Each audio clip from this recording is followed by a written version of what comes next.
Big story coming in from Dhaka and a big significance, Geeta. The Bangladesh Nationalist Party has swept all 5 seats in Dhaka district. These are seats in the current 13th Parliamentary elections. The Bangladesh Nationalist Party has won all 5 parliamentary constituencies in Dhaka. The results were announced in the early hours of February 13. In fact, they're in the process of being announced. Information that's coming in from Dhaka's returning officer and the district commissioner, Mohammad Rizal Karim. So, for example, Dhaka won. The BNP candidate Khan Dakar Abu Ashfaq contesting the seat on the paddy symbol. He's won. His nearest rival, Mohammad Rizal Karim of Bangladesh Jamaat-e-Islami, received about 12,000 votes. Dhaka 2, again BNP's Mohammad Amanullah Aman has won 1,63,793 votes. Jamaat's nominated candidate Abdul Haq just about 80,000. So Geeta, when you look at this list, the margin is huge. The people have spoken loud and clear in favor of the BNP. Well, that's right. But again, Dhaka and most of these urban centers, you would have seen a lot of Awami League supporters coming out.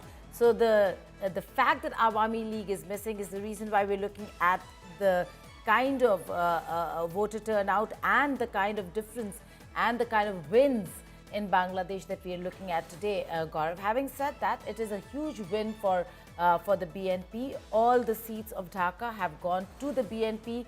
A huge message to Jamaat-e-Islami that maybe their extremist policies work in certain quarters, but in most of Bangladesh, and most of Bangladesh still is not as extremist and as radical as Jamaat-e-Islami thought or believed to have changed the country to be, and that's not the case. So truly this is in many ways than one for Gaurav, for India. Yes.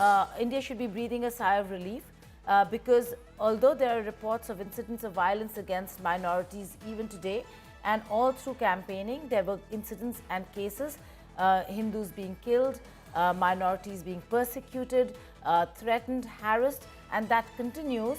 But that the message is loud and clear that the country is not with the Jamaat-e-Islami as they thought or believed the country to be. Let's once again bring into this conversation our guest and Jyoti Raman, who joins us from Melbourne in Australia. When the Awami League had said these elections are biased, they are rigged, they are farcical, they are happening under a murderous fascist Muhammad Yunus, elections were a farce. Votes were being bought, there was gunfire, there was distribution of money, votes were being stamped before official voting started.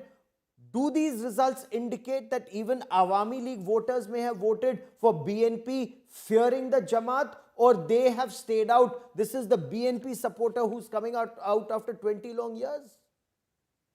So we can answer at least part of that question by looking at the minority votes. So as you know that there have been tensions in the minority community, apprehensions, fear, and so on. We know the districts where minority population is usually higher through census. We have seen that in some of those districts, Awami League used to win big in the past, and the minority community support for Awami League, going back to the Pakistan era, going back to Sheikh Mujibur Rahman's political rise back in the 1950s and 60s. These are all well documented. And now we have seen huge queues of minority voters of both gender, men and women, coming out to vote. So that, to me, that suggests that, I'm not saying that every minority member was a voter of Awami League, but generally, broad trends, I think that suggests that people came out to vote. Yes. This has been actually a remarkably peaceful election. Every death is regrettable, but there has been only one single electoral violence, political violence, leading up to this campaign. Which, I mean, if you know, in our part of the world, in both sides of the border, in Bangladesh, in West Bengal, in other parts of India, campaigns are feisty affairs. Again, every death is regrettable, but in a country like Bangladesh, in the post-uprising law and order situation, this has not. So popular participation is probably not.